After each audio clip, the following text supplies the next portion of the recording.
Allez, bonjour à toutes et à tous. J'espère que vous allez bien. J'espère que vous n'avez pas marre de voir ma tête. En ce moment, c'est vrai que je fais beaucoup d'émissions.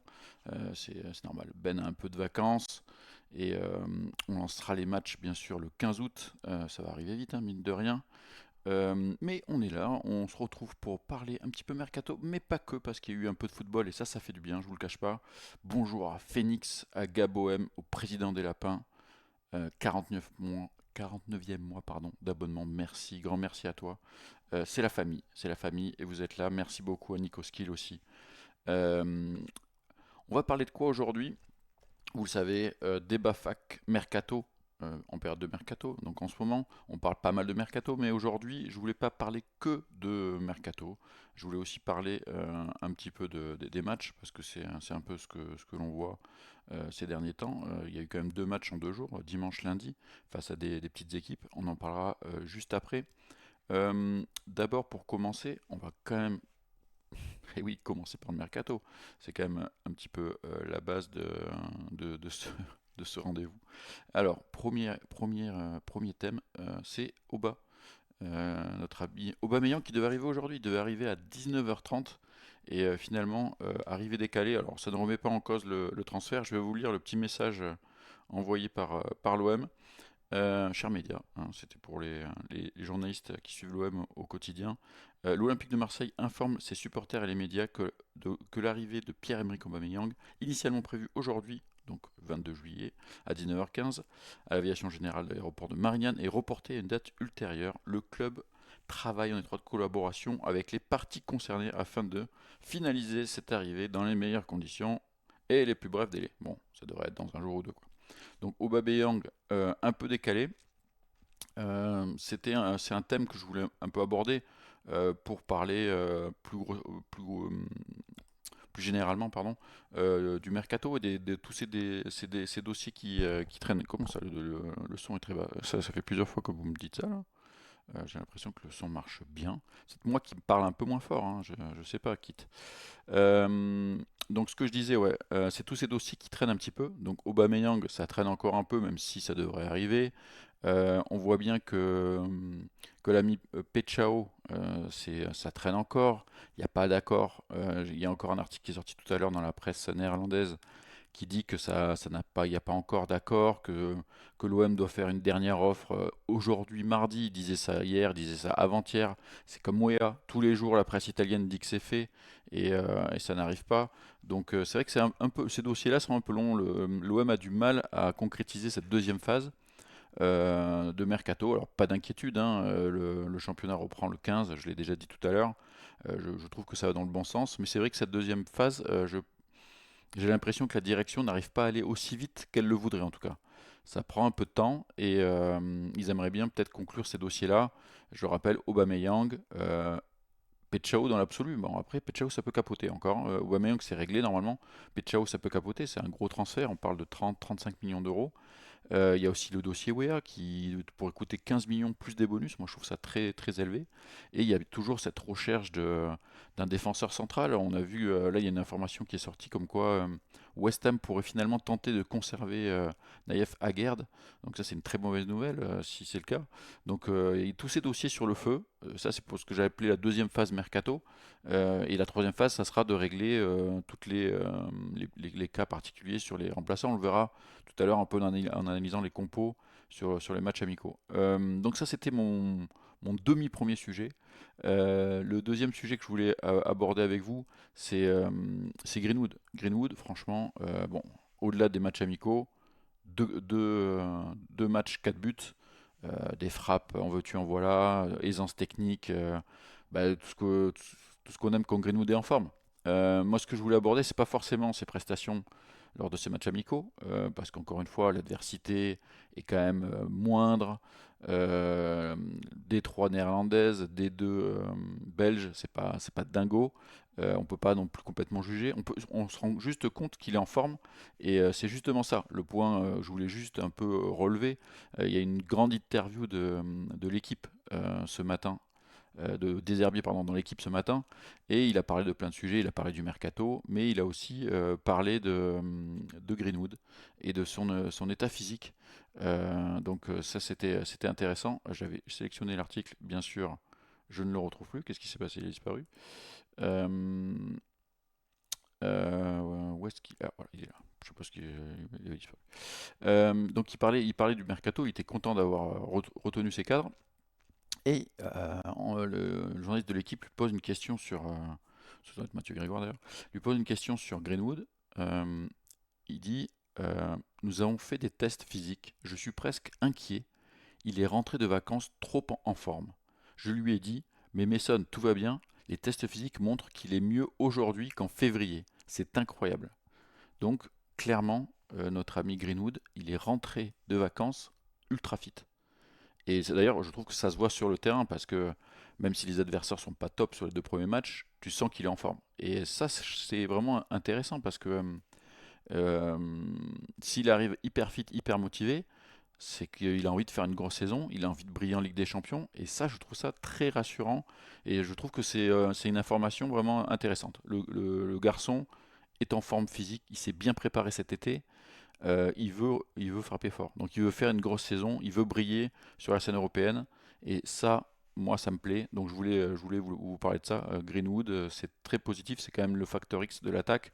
On attend un joueur qui fait mal côté gauche pour équilibrer un peu l'équipe. Mais en tout cas, c'est vraiment un super joueur. Maintenant, ce qui est important, c'est toute l'équipe. Et on voit bien que cette équipe, elle, quand même, elle prend forme petit à petit. Je trouve que la continuité du fait de ne pas profondément bouleverser l'effectif, donc déjà de garder le coach, c'était quand même le plus important, mais aussi de garder les joueurs les plus importants. Deserbi en parlait dans l'interview de l'équipe ce matin, de garder Rouli, de garder Balerdi, Højbjerg, Rabiot, Gouiri, Greenwood, de garder tous ces cadres-là. D'ailleurs, Deserbi précise qu'il y a eu des sollicitations pour ces joueurs-là, pour Højbjerg, pour Rabiot, pour Balerdi, que tous les joueurs ont résisté jusqu'à présent.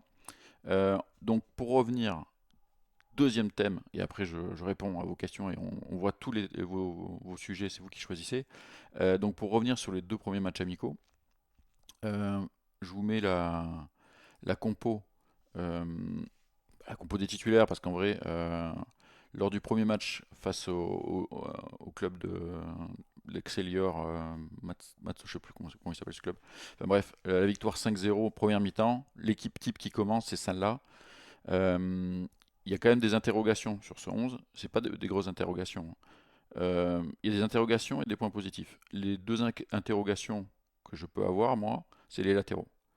Est-ce que Garcia, c'est suffisant pour être une doublure? Parce que ce ne sera pas plus qu'une doublure. Moi, je reste un peu hésitant là-dessus. Est-ce que Murillo, c'est suffisant pour être un titulaire? Je reste un peu hésitant là-dessus. Murillo, dans une défense à 3, ça va. Sur le pur latéral, dans une défense à 4, j'ai un peu des doutes sur le fait d'être titulaire. Moi, j'ai ces 2 doutes-là. Et le poste d'Euro, bien sûr, qui devrait avoir un gros concurrent qui arrive, ça paraît très logique.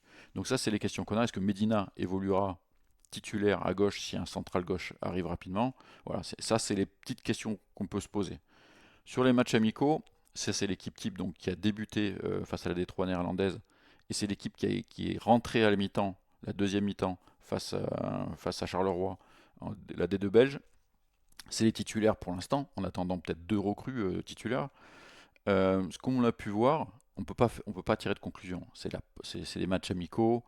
C'est pas là-dessus que tu gagnes 5-0 ou que tu perds 2-1. Tu peux pas te dire la saison elle va être bien ou pas bien. Donc, le seul truc, par contre, il y a des choses que tu peux voir. C'est qu'il y a une continuité, puisque, mis à part Medina et Angel Gomez, tous les autres joueurs étaient déjà là la semaine dernière, et ça se voit. Il y a déjà une certaine fluidité sur certains mouvements. On voit des mouvements collectifs avec une aspiration du club adverse, des sorties rapides dans l'axe et ça décale et ça part vite sur les côtés. Ça, on le connaît, ce jeu de Deserbi, et là, on sent de la fluidité par rapport à ça. Donc ça, c'est hyper intéressant.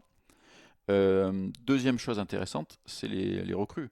On sent Medina hyper à l'aise, on sent qu'il apporte aussi, au-delà du côté défensif, les interventions sont tranchantes, on connaît les joueurs, c'est un bon élément.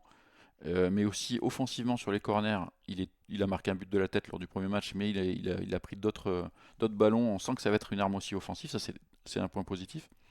Et aussi Angel Gomez, franchement, hyper à l'aise dans ce milieu-là. Alors ça, c'est le côté qui est vraiment agréable à suivre tactiquement sur ces matchs-là. C'est ce milieu à 3. Donc là, il est positionné sur un 4-2-3-1 avec Rabiot en faux 10. Mais en fait, ça bouge vachement parce que Angel Gomez, il peut être là, il peut monter un peu d'un cran. Idem pour Rabiot qui des fois descend beaucoup plus. Des fois, Højbjerg s'intercale entre les défenseurs centraux. Donc ce milieu de terrain bouge vachement. Et j'ai trouvé Angel Gomez hyper à l'aise, vraiment propre techniquement, bon dans l'état d'esprit. On peut pas dire ça y est, ça va être un joueur exceptionnel durant la saison. On n'en est pas encore là. Mais le fait est que dans l'attitude, dans la maîtrise technique, Angel Gomez, il fait des débuts hyper intéressants et on le sent à l'aise dans ce que demande Deserbi, de beaucoup changer de place, de donner beaucoup de solutions.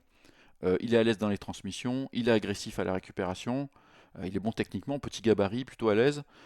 Clairement, je trouve que c'est intéressant. Donc c'est un joueur qui vient directement remplacer Valentin Rongier, officiellement parti à Rennes. Donc moi je trouve ça plutôt pas mal. Pour terminer sur ces deux matchs amicaux, je vous ai pas mis la compo des remplaçants parce que en fait j'avais un trou. Ils n'ont pas Robin Ovas pour jouer à gauche. Mais en fait, la compo des remplaçants, c'est le même système. Là, donc sauf qu'avec les remplaçants, c'est Delange comme gardien.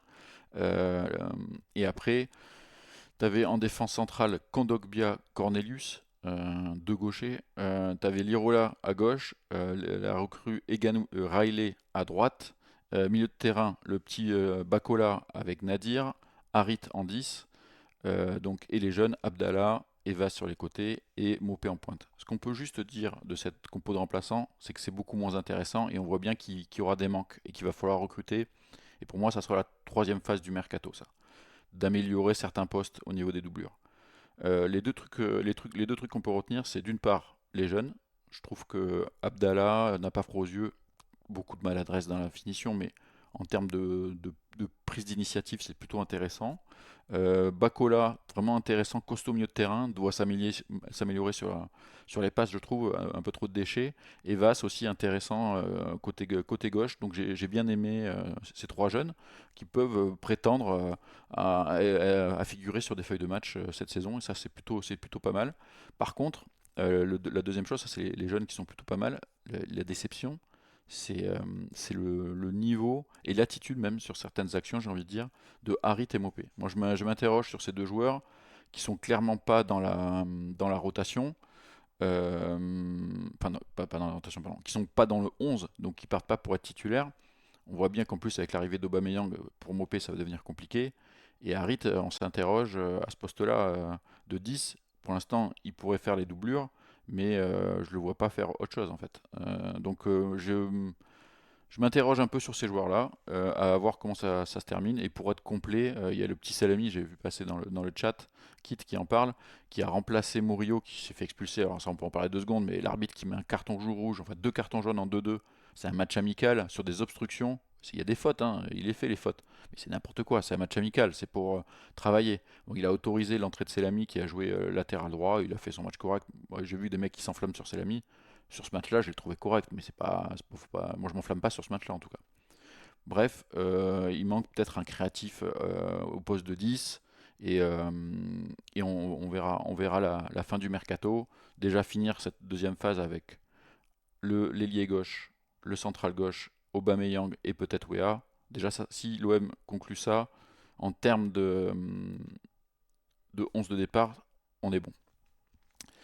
Euh, voilà, c'était mes deux, trois, presque deux, trois thèmes, hein. J'ai peut-être parlé un peu. Allez, j'ai fait un petit quart d'heure, ça va. Je reste raisonnable. Je vais essayer de remonter un peu, voir un petit peu vos messages. Et maintenant, c'est votre moment. Je bois un petit coup d'eau. Et c'est parti pour vos commentaires. Si vous avez vraiment un message que vous avez envie que je lise ou un thème que vous voulez aborder, repostez-le parce que c'est vrai que vous en avez balancé pas mal pendant que je faisais mes deux premiers thèmes. Donc, n'hésitez pas à remettre. Lauriadex, tu dis, je préfère Nadir à Harit. C'est vrai, Nadir, plutôt intéressant. Mais je pense que Nadir est quand même plus à l'aise un poil plus bas sur le terrain. Je pense qu'il est meilleur là-dessus. Rémi Jack, tu me dis Kondo, je ne le trouve pas terrible et Harit pas beaucoup plus utile. Alors Kondo, je pense qu'il a un peu la confiance du coach. Là, il est encore obligé de jouer en défense centrale, alors que bon, on a bien compris que s'il restait cette saison, ça sera pour jouer au milieu de terrain, faire la doublure de luxe, parce que vu le salaire, c'est quand même de luxe d'Heubière. Je pense que, que Kondo, il y a des chances qu'il reste. Moi, c'est vrai que pour l'équilibre de salaire, c'est compliqué d'avoir un salaire aussi énorme sur le banc. Je trouve que c'est problématique, mais bon, ça, c'est des histoires d'équilibre. Euh, Hugo, tu me dis au bas titulaire, c'est une bonne question. Je suis pas sûr. Moi, je suis pas sûr. Je trouve que l'équipe, elle marche bien. Dans le 11 que je vous ai proposé, je pense qu'il y a un ailier gauche qui va arriver. Alors, si Pechao, ça se fait pas, ça sera un autre. Mais si Pechao, ça se fait, ça sera Pechao et il sera titulaire, surtout si tu mets 35 millions d'euros dessus. Je suis pas sûr qu'il y ait une place tout de suite pour Aubameyang. Après, Aubameyang, par contre, rentrer à une demi-heure de la fin, être titulaire sur des matchs, quand tu as 2 matchs par semaine, bien sûr. Euh, mais de base, je dirais non. Euh, Jack, tu me dis, Nico, peut-être que j'abuse un peu, mais j'hésite à titulariser Gomez pour la saison. Avec ce qu'il a fait, tu penses qu'il faut le mettre titulaire ou remplaçant? Bah écoute, je pense qu'il a, dans l'état actuel de l'effectif, pour moi, il est titulaire. Dans le 4-3-3, je sais que si on voit si on voit des joueurs offensifs comme Aubameyang arriver, certains vont imaginer enfin un 4-3-3, un 4-2-3-1, c'est quasiment pareil, un 4-2-3-1 ou un 4-4-2 avec Aubameyang et Gouiri ultra offensif, mais je pense pas que ça soit l'idée de Deserbi. Et je trouve que sur ces 2 premiers matchs amicaux, encore une fois, on peut pas tirer d'enseignement vraiment définitif là-dessus, mais on peut voir certaines choses. Je l'ai trouvé plutôt à l'aise et je trouve qu'il amène de la fluidité dans le jeu. Donc Jacques, moi je pense que il peut démarrer en tout cas Gomez. Gomez peut démarrer titulaire. Après, est-ce qu'il ne faudrait pas avoir une autre solution au milieu de terrain? Parce que si tu imagines donc ce 4-2-3-1 comme option de base, euh, donc tu as les 3 titulaires, Højbjerg, Rabiot, Gomez. Le remplaçant pour l'instant, Kondogbia, en attendant qu'un central arrive, Nadir et Harit.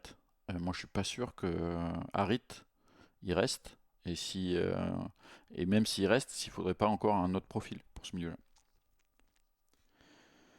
Nico Skill, tu dis je suis vraiment dégoûté pour Rongier. Encore Merlin, je peux m'en remettre. Bah, c'est vrai, Rongier, c'est ça. Mais les deux, moi, je suis pas dégoûté. Mais c'est vrai que c'est pas des joueurs que j'aurais laissé partir en priorité. Je pense que, encore une fois, Rongier aurait eu sa part dans une saison comme ça, avec son expérience. Maintenant, et pareil, je l'ai déjà répété plusieurs fois, mais Merlin pour moi avait vraiment un bon profil pour faire les doublures à gauche, surtout si c'est Medina qui est titulaire, ça a amené une autre option technique à Deserbi. Il sort d'un bon euro avec les espoirs. Maintenant, voilà, je pense que l'OM a besoin aussi de rentrer de l'argent pour avancer sur son mercato. Ces 2 joueurs qui partaient remplaçants en début de saison. Alors vous allez me dire, oui, Rongier, il commençait toujours au jour remplaçant, il finissait toujours titulaire. Oui, mais Rongier, c'est un problème aussi de contrat. Rongier, on sait très bien ce qui s'est passé. L'arrivée de Benasser, qui n'est pas resté finalement, pour l'instant en tout cas, avec un salaire à plus de 400 000 alors que lui il était à 300 et quelques mille, ça a foutu un peu le bordel parce que voilà, au final il se retrouve titulaire et Benasser est sur le banc. Donc en gros son agent a dit eh ben, moi je comprends pas que le remplaçant il touche plus que le titulaire. Donc si vous voulez prolonger, il faut prolonger à ce prix-là, quoi. A priori l'OM n'a pas fait de contre-offre. Il y a cette option pour lui à Rennes, un club ambitieux mais moins que l'OM. Voilà, l'OM prend un petit billet pour 1 an de contrat d'un joueur de 30 ans.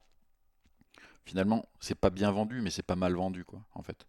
Je trouve que c'est pas une opération négative, c'est pas une opération positive. Tu fais pas un jackpot, mais tu perds pas non plus, tu fais pas non plus, tu les brades pas non plus complètement. Je pense que le total 22,5 millions d'euros avec les bonus compris, ça reste correct en fait. Loloma, tu dis, ça fait beaucoup, tu trouves encore ce qu'il reste à acheter et vendre. 7 achats, 8 ventes, ça fait beaucoup. Mais après, ce qu'il faut voir surtout, c'est ce que je mettais tout à l'heure. Quand on prend le 11 de base actuellement, je le remets comme ça, c'est quand même plus facile de visualiser. Quand on prend le 11 actuellement, Là, en vrai, euh, je vois surtout deux changements majeurs, voire trois, mais deux au moins. C'est-à-dire un central gauche et tu décales Medina au poste de Garcia, tu sors Garcia. Moi, peut-être que Garcia, tu le sors totalement même, hein, si tu trouves un autre latéral gauche. Ou alors tu prends un très bon ailier gauche et tu installes Medina en défense centrale. Moi, je vous l'ai toujours dit, Balerdi, Medina, j'ai un petit doute sur le fait que c'est quand même deux sanguins qui ont les qualités mais aussi des défauts. Peut-être qu'il faut un central gauche un peu plus calme pour équilibrer ces deux-là, quoi. Donc un joueur là pour ce côté gauche défensif, un joueur à la place de Rowe, mais Rowe, je pense qu'il aura sa carte à jouer. D'ailleurs, Deserbi aussi en a parlé ce matin dans l'équipe, où il dit qu'il est content de le garder, donc il compte aussi sur Rowe. Et voilà, donc ça fait deux. Pour moi, ces deux joueurs, donc deux recrutements pour des joueurs titulaires, c'est impératif. Ça, c'est impératif. Mais c'est deux. Après, la troisième option, c'est éventuellement Murillo. Si tu as une possibilité d'avoir un joueur avec peut-être un peu un autre profil pour vraiment le concurrencer, voilà, un bis. Et c'est deux et demi, on va dire. Deux et demi sur les titulaires. Je ne bougerai pas plus que ça le 11, moi. Aubameyang, il pourra peut-être rentrer dans un autre système ou être la doublure de luxe de Gouiri. Wea, pour moi, à la rigueur, s'il peut jouer dans une défense à 4, ce dont je doute un peu, il peut faire doublure de Murillo, doublure de Greenwood, ok. Ça, c'est des remplaçants. Oui, les remplaçants, il va falloir apporter des modifications. Poste de latéraux aussi, au milieu de terrain avec le départ de Rongier, on peut se poser des questions. Mais les titulaires, en fait, ton équipe de base, tu l'as déjà, hein. Tu ramènes deux joueurs et t'attends 11 pour la saison, là. Donc je suis pas inquiet sur le fait qu'il y ait trop de mouvements sur les titulaires. Il faudra équilibrer sur les remplaçants et ça, comme je le disais, tu pourras le faire dans une troisième phase.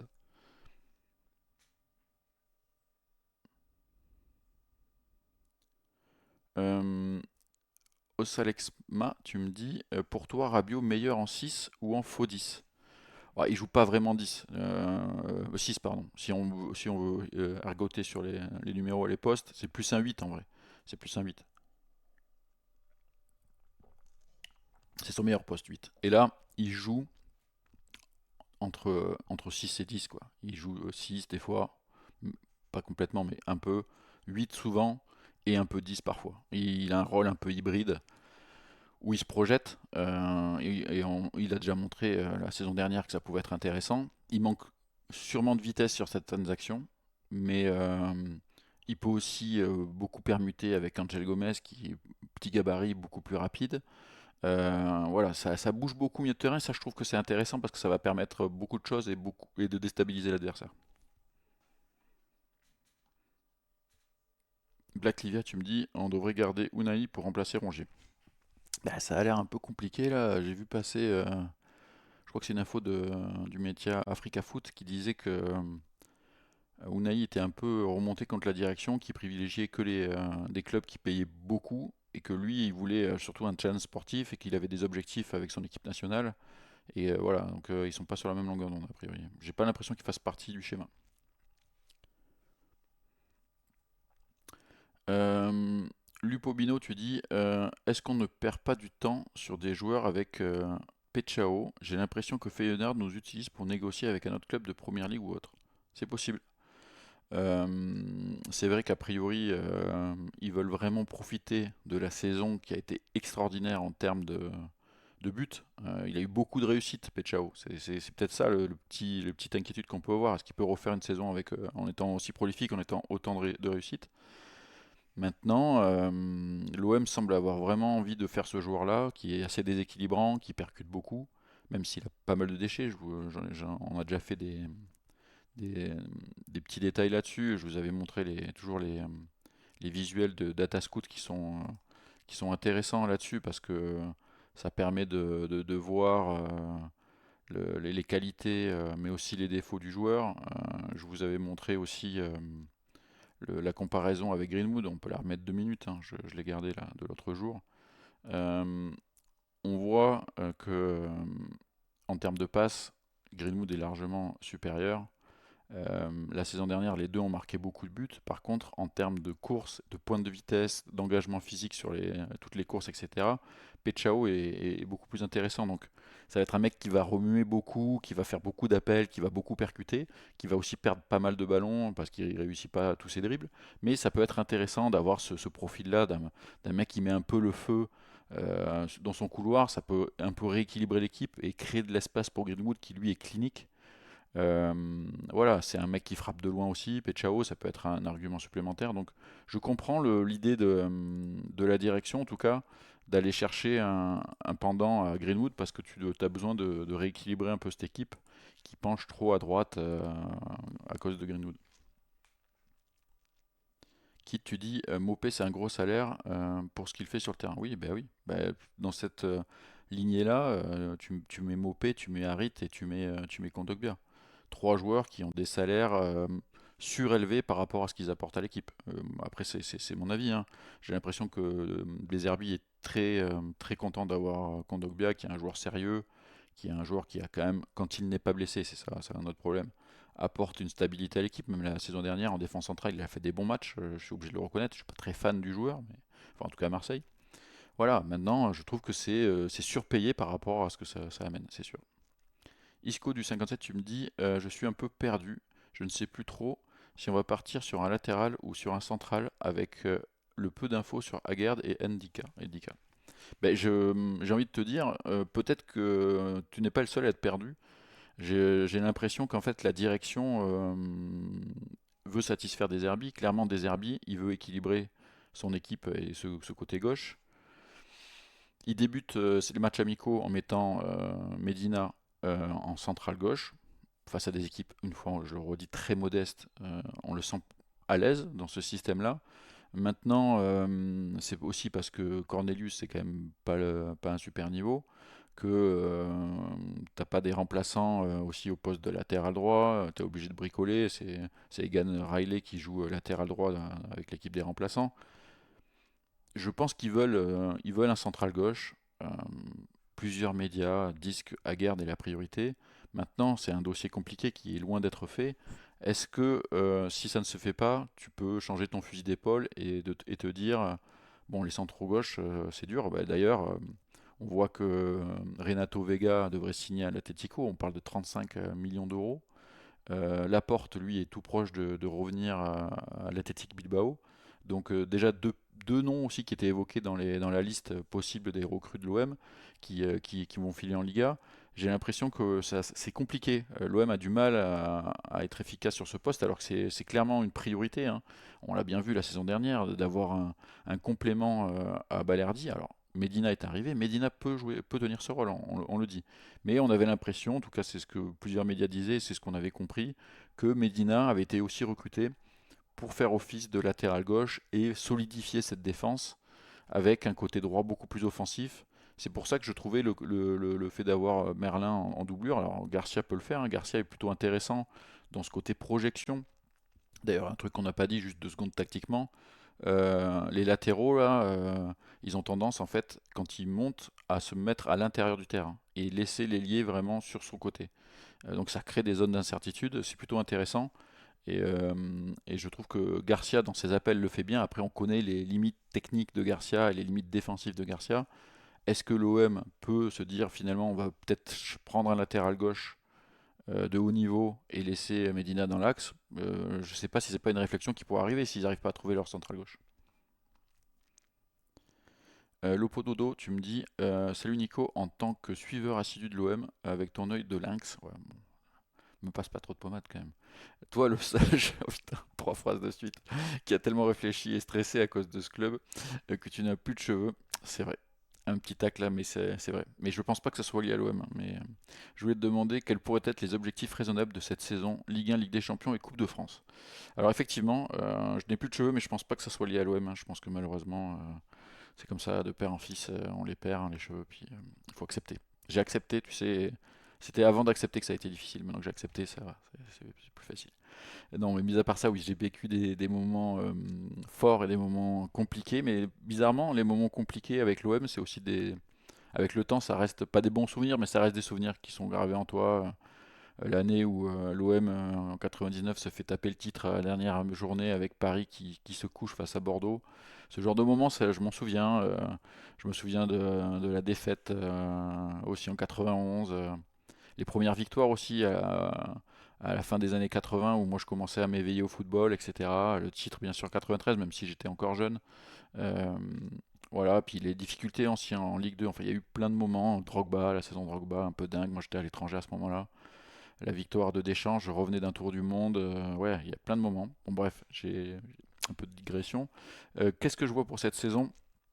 Alors, Ligue 1, clairement, bah, c'est minimum podium. Ça, c'est podium obligatoire. Rejouer Ligue des Champions l'année prochaine, ça, c'est obligatoire. C'est objectif numéro un.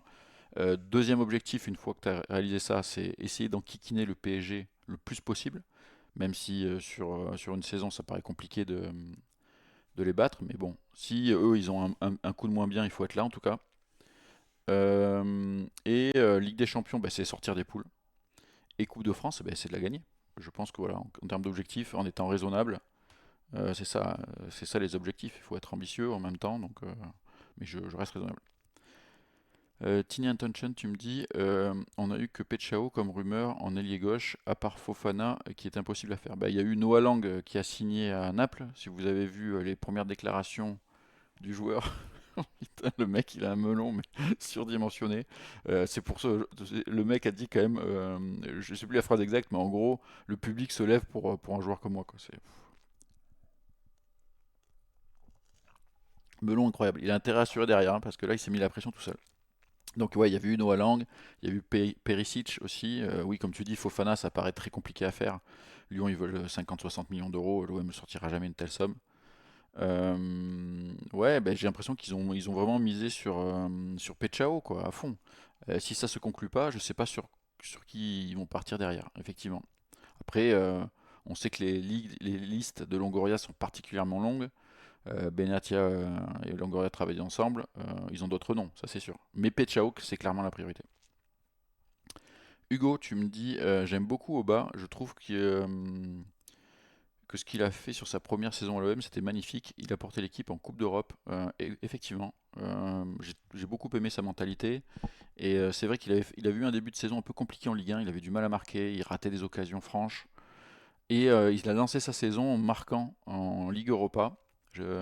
Et après, il finit quand même la saison en mettant des pions dans tous les sens. Donc c'est très bien d'avoir un joueur professionnel, même s'il a 36 ans, il est fit. Et c'est important ça. Il n'a pas été blessé la saison dernière en Arabie Saoudite. Il a fait qu'une saison, donc je pense que même s'il a perdu un peu le rythme, il va vite le retrouver.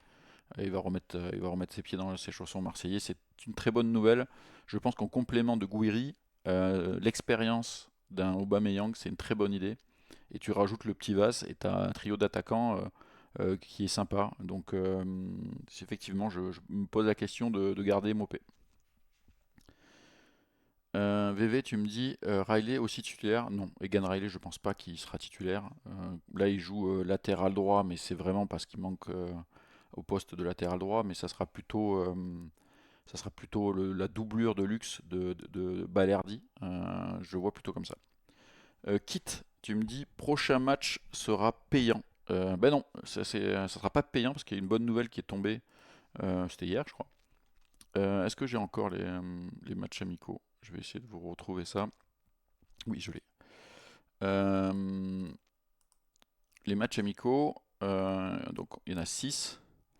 L'OM donc a battu l'Excelsior Mas-Louis 5-0.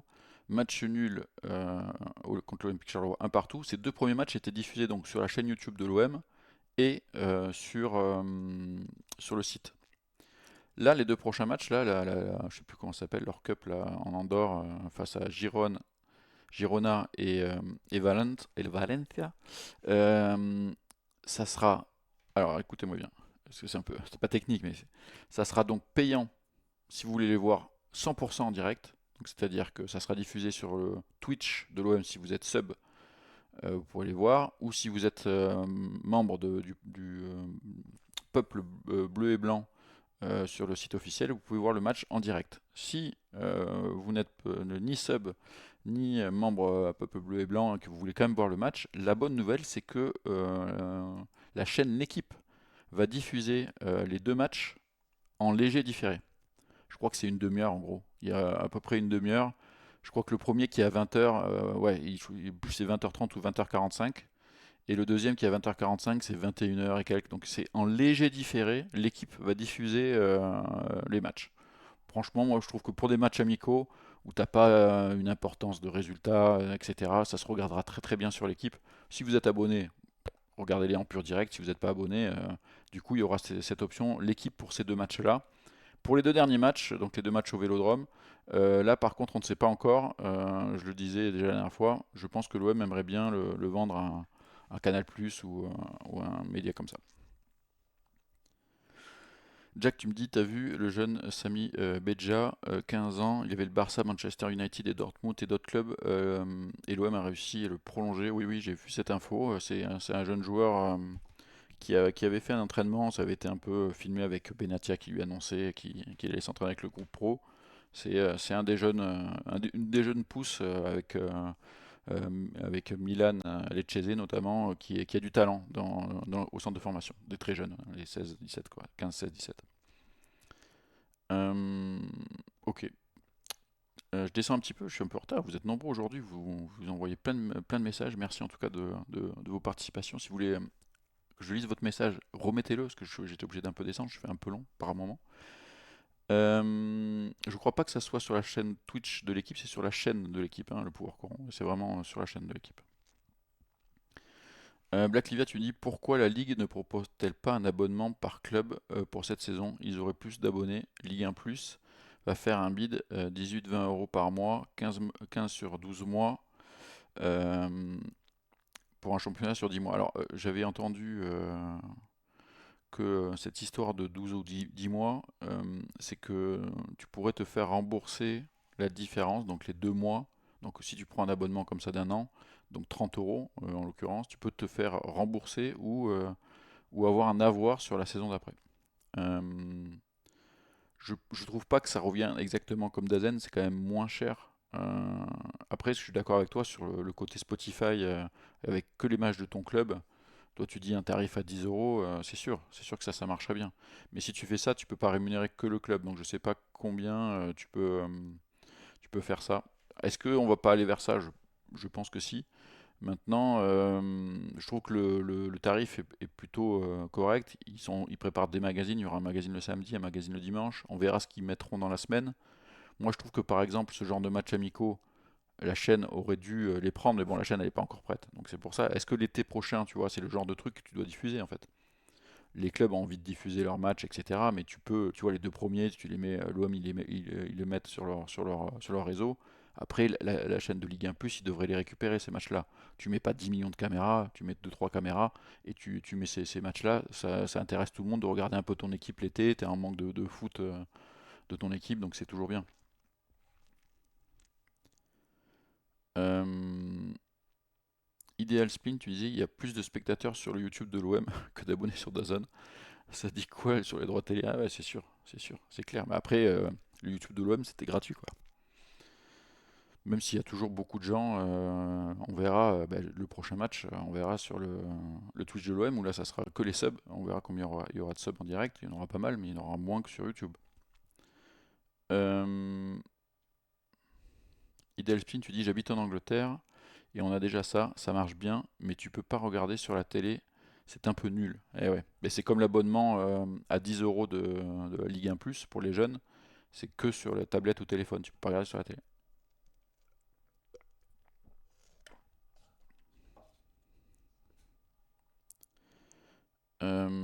Black Livia, tu dis 30-35 euros versus 35 euros l'année dernière, je vois pas beaucoup la différence. Bah non, c'était 35 euros je crois qu'ils avaient commencé à 39 euros d'Azon pour avoir, pareil, 8 matchs. Là, si tu t'abonnes à l'année, c'est 15 euros. C'est quand même pas le même montant, quoi. Je suis pas d'accord avec toi.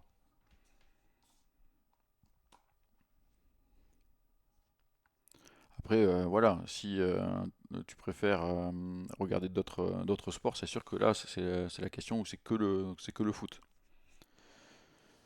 Oui, VV, l'abonnement à 10 euros, c'est que sur téléphone ou tablette. Euh, Bah, je sais pas si ça marche. Je crois qu'ils essayent de contrer le fait que tu puisses le mettre sur la télé malgré tout. Après ça, les détails techniques. Vous m'en demandez trop. Le poire courant, tu dis Dazen, ils sont bizarres. Ça a coûté 2 fois moins cher de regarder la Ligue 1 en Angleterre qu'en Belgique. Environ 18 euros contre 40 euros pour un supporter de l'OM, pas en France. Ouais, mais ça, c'est sûr que c'est pas très logique. Lupo Bino, tu me dis, est-ce qu'on ne devrait pas essayer de se renforcer pour la Youth League? Ça doit être un objectif qui nous permettra d'attirer des jeunes talents chez nous. Bah, déjà, l'OM le fait, hein. L'OM a recruté un jeune défenseur, je crois, de Paris, un de Montpellier. Ils font de la post-formation encore, hein.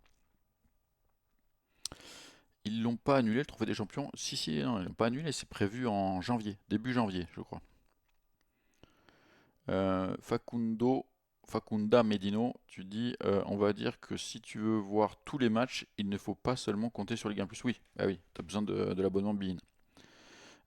C'est vrai que ça, c'est le défaut, mais c'est que cette année. Parce que l'abonnement Bein sera terminé. Enfin, Bein n'aura plus le match la saison prochaine. Et donc, la Ligue 1 Plus aura la totalité des matchs. Alors, est-ce qu'ils feront les mêmes tarifs? Ça n'a pas été validé. Mais c'est une question qu'on peut se poser. On verra comment ça évolue. Mais c'est vrai que si tu veux voir les matchs de l'OM, tu sais qu'il va y en avoir sur Bein, c'est obligé. C'est les plus grosses audiences. L'OM, c'est ce qui marche le mieux avec Paris et un peu moins Lyon. Mais Paris et l'OM, c'est les deux clubs qui font le plus d'audience. Donc clairement, il y aura des matchs le samedi à 17h. D'autant que l'OM cette année joue avec des champions. Euh, les clubs qui vont jouer la Ligue Europa seront diffusés plus le dimanche. Donc oui, oui, il y aura des matchs le dimanche sur Bein. Ben oui, ils ont le premier ou le deuxième choix, selon la semaine Bein. C'est vrai que dans l'absolu, l'idéal ça aurait été que Canal soit diffuseur de Ligue 1 Plus et qu'il te fasse un abonnement à 10 euros, un pack à 20 euros avec Canal, avec Bein plus Ligue 1 Plus. Là, à 20 balles, ça valait le coup parce que tu avais tous les autres sports de Bein Sport qui ont la NBA notamment, ce genre de choses. Donc, ça aurait été plus intéressant. Tant que la Brune sera dans les instances avec le Qatar, je ne donnerai pas un euro à cette ligue. Ben, j'ai l'impression que c'est LB qui dit ça. Je pense que Saada, le Canal Plus, pense la même chose que toi. Euh, Combien de matchs de Marseille ont été diffusés sur Beansport? J'arrive pas à trouver l'info. Ben, ouais, je vais pas la chercher maintenant non plus. Mais je pense qu'il y a une limite de toute façon. Ils peuvent pas tout le temps diffuser les mêmes grosses affiches. Je crois qu'ils peuvent pas mettre 2 fois de suite l'OM par exemple. Facundo Medino, tu me dis, et la Ligue des Champions, qui la diffuse? Voilà, c'est facile. Toutes les Coupes d'Europe, que ce soit Ligue des Champions, Ligue Europa ou Conference League, bon, même si ça ne nous intéresse pas cette saison, c'est Canal qui a tous les droits. Jack, tu dis, j'entends personne en parler, mais moi j'attends énormément ce match-là. C'est OM Qatar Saint-Germain en trophée des champions. Bah, c'est sûr que si tu peux les taper, faut pas s'en priver, hein, Jack. Je suis plutôt d'accord avec toi. Moi, j'attends un peu moins ça parce que moi je trouve que c'est trop. Il y a trop de matchs. Moi, j'estime qu'il y a trop de matchs et que ce genre de match, trophée des champions, machin, tout ça, ça sert à rien en fait. C'est des faux trophées pour moi. C'est comme la Coupe de Neuneu qu'ils ont fait cet été. Avec heureusement une belle victoire en finale de Chelsea. C'est des matchs à tir à la et ça suffit quoi. Arrêtez de rajouter des matchs. Il y a trop de matchs à la télé. Je vais faire mon boomer, mon vieux boomer, mais moi à l'époque, je suis pas. Alors les plus anciens que moi, il y avait carrément pas de match à la télé. Moi j'ai quand même grandi avec Canal et donc il y avait des matchs à la télé, mais il y avait beaucoup moins de matchs. Donc ça, c'était toujours un événement. Maintenant, il y a tellement de matchs. Bah, je sais pas vous, hein, peut-être que après voilà, moi j'ai 47 ans, donc c'est sûr que je commence à en avoir tellement bouffé des matchs qu'il y a une part d'overdose sur certains trucs et j'en regarde moins forcément. Il y en a beaucoup trop et j'en regarde moins. Donc forcément, moi je suis contre augmenter le nombre de matchs. Je trouve qu'on devrait en avoir moins. Euh, qui tu dis, est-ce que Rongier est une légende du club? Non, légende c'est un trop grand mot. C'est un joueur qui a marqué le club, mais une légende, j'irai pas jusque-là. Nico Skill, tu dis tout ce qui est Ligue des Nations et plein de trucs qui n'ont plus de saveur, qui ont plus de saveur. Ouais. Alors, est-ce que tu dis que ça a plus de saveur ou pas? Moi, la Ligue des Nations, ça n'a aucun intérêt aussi. Ça reste des matchs amicaux pour moi, et ça m'intéresse pas. Euh, Nico, la Ligue 1 aurait dû essayer de proposer un match gratuit sur une chaîne de la TNT par journée en codiffusion, quitte à avoir un ou deux matchs de l'OM en gratuit sur la saison, ça aurait mis en valeur le produit Ligue 1. Ouais, c'est pas une mauvaise idée. Je suis plutôt d'accord avec toi, c'est peut-être des options auxquelles il devrait réfléchir.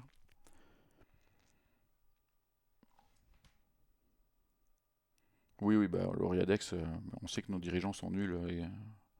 Bah, en tout cas, s'il y a bien quelqu'un qui a gagné de l'argent dans cette histoire, c'est la Brune. Ils se sont goinfrés hein, dans ces histoires de CVC et compagnie. Donc, c'est pas les gens qui payent les abonnements ou les clubs, ça c'est sûr. Bon, allez, 16h16, très très beau chiffre. Je vais m'arrêter là. On va se retrouver quand? Ben, on va se retrouver vendredi, ça c'est sûr. Vendredi pour le débrief de la semaine. Enfin, c'est pas vraiment le débrief, c'est le petit point, le petit bilan mercato où on verra. J'espère qu'Aubameyang sera arrivé. Est-ce que le dossier Petchao sera enfin réglé? Est-ce que Wea sera à un pas supplémentaire de l'OM? Ou est-ce qu'il aura dépassé la sortie? On parlera de tout ça vendredi à 13h. Vous connaissez le rendez-vous. Moi, je suis encore là pendant jusqu'à début août. Après, je pars en vacances pendant 15 jours et je rentrerai normalement pile pour la reprise. Donc, restez connectés à Football Club de Marseille. On a aussi le site où, si vous voulez suivre les infos mercato au fil de ce qui sort, n'hésitez pas à rester connectés avec nous. Je vous souhaite une très bonne suite de semaine et on se retrouve vendredi 13h. Et il y a le match samedi face à Girona. Allez, merci à vous, passez une très bonne semaine. Ciao, ciao.